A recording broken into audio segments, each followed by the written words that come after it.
Assalamualaikum warahmatullahi taala wabarakatuh. Jira jirtu ashama harkafoonni hordoftoota YouTube channel Eekab. Egaa Samiraa paartii lammeessaa gaafiif deebii waliin goonee fi isa dhumaa qabadhee isiniif dhiyaadheetiin jira. Haga xumura sagantaa keenyaatti akka nu hordoftan kabajaan isin gaafannaa. Hiyyoottan keessaniif illee share godha. Garuma gaafiitti dabarfanna.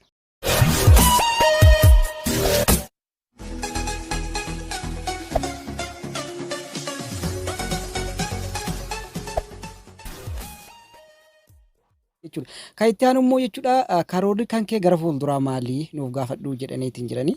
Kaayyoon kiyya yoo rabbi na gargaaree jedhe aadaa Oromoo beeksisuu qofa waan Oromoo irratti hojjechuu qofa yoo rabbi na gargaaree jechuudha.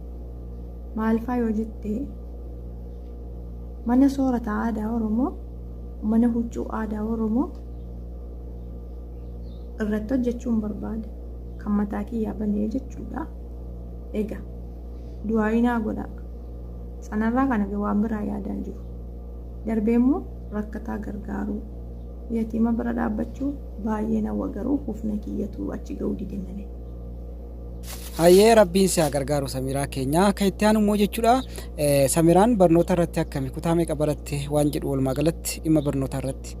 Kutaa 10 baratte Samiraanii 10 xumurteetti egaa digirii immoo digirii mana madaamiiti hundumti keessanii hin beektu. Abshir Samiraa keenya hin darbaa hundinuu jechuudha.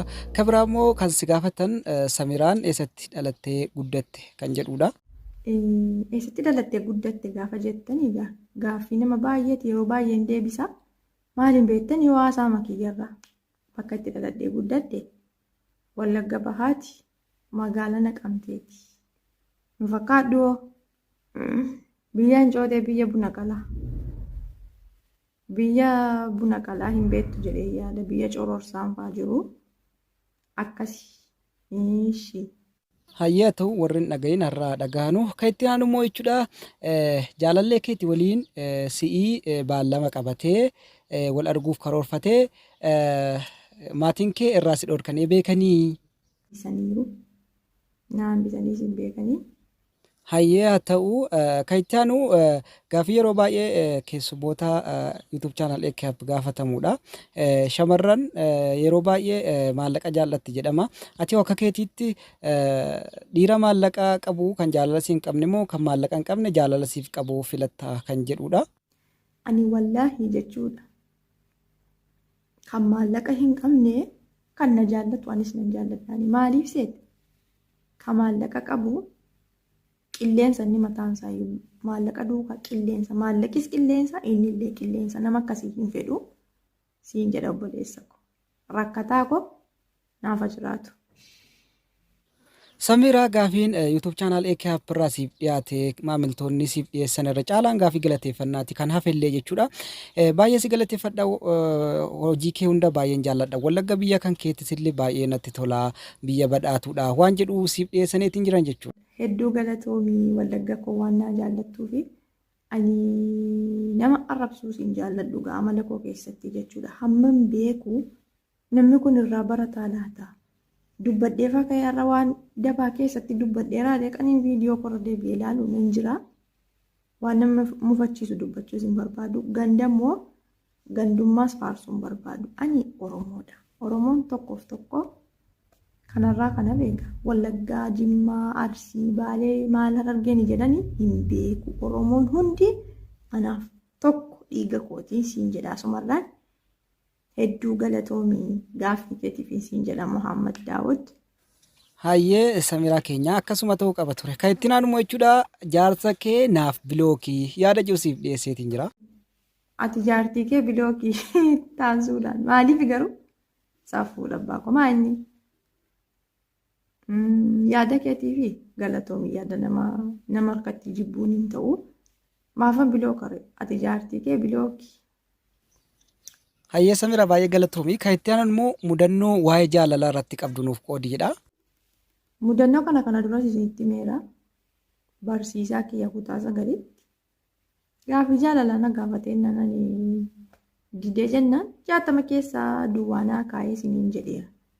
Kanarraa kanaaf mudannoo biraa hin qabu siin jedha bareedduu kiyya. Kan itti aansu immoo Itiyoo Teelee kan jedhamu jaarsi madaamee keetii waa sitti yaadee beekaayi. Naa jedhanii immoo isaa fuudha abbaa koo.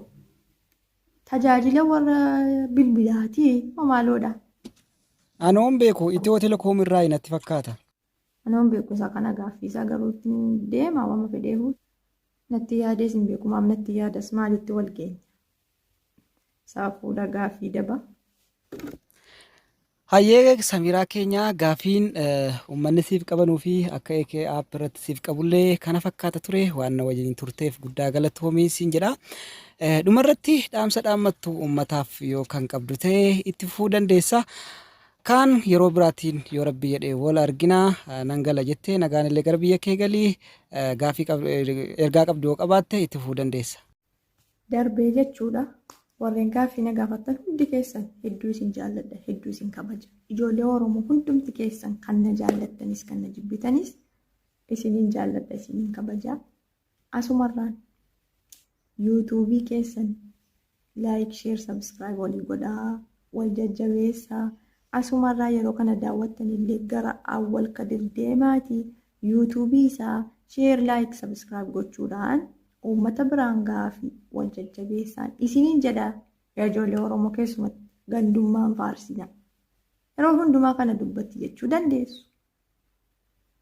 Maaliif ho'ittanii namni gandummaa faarsituu utuu ganda faarsituu duutii faayidaa hin qabdu. Oromoon tokkichaa. Oromoon safuu beekaa, wal kabajaa, kan dhabeef hin kennaa, kan qabu ittuu guddisaa. Malee waliin jibbu jaalala wal barsiisallee gandummaallee faarsu Oromoon garuu amma gandummaa faarsutu baay'ata. Ati eessas ta'e eessa garuu Oromoo ta'uu kee hin dagatiin. Waan Oromoo gaddisiisus hin hojjetiin.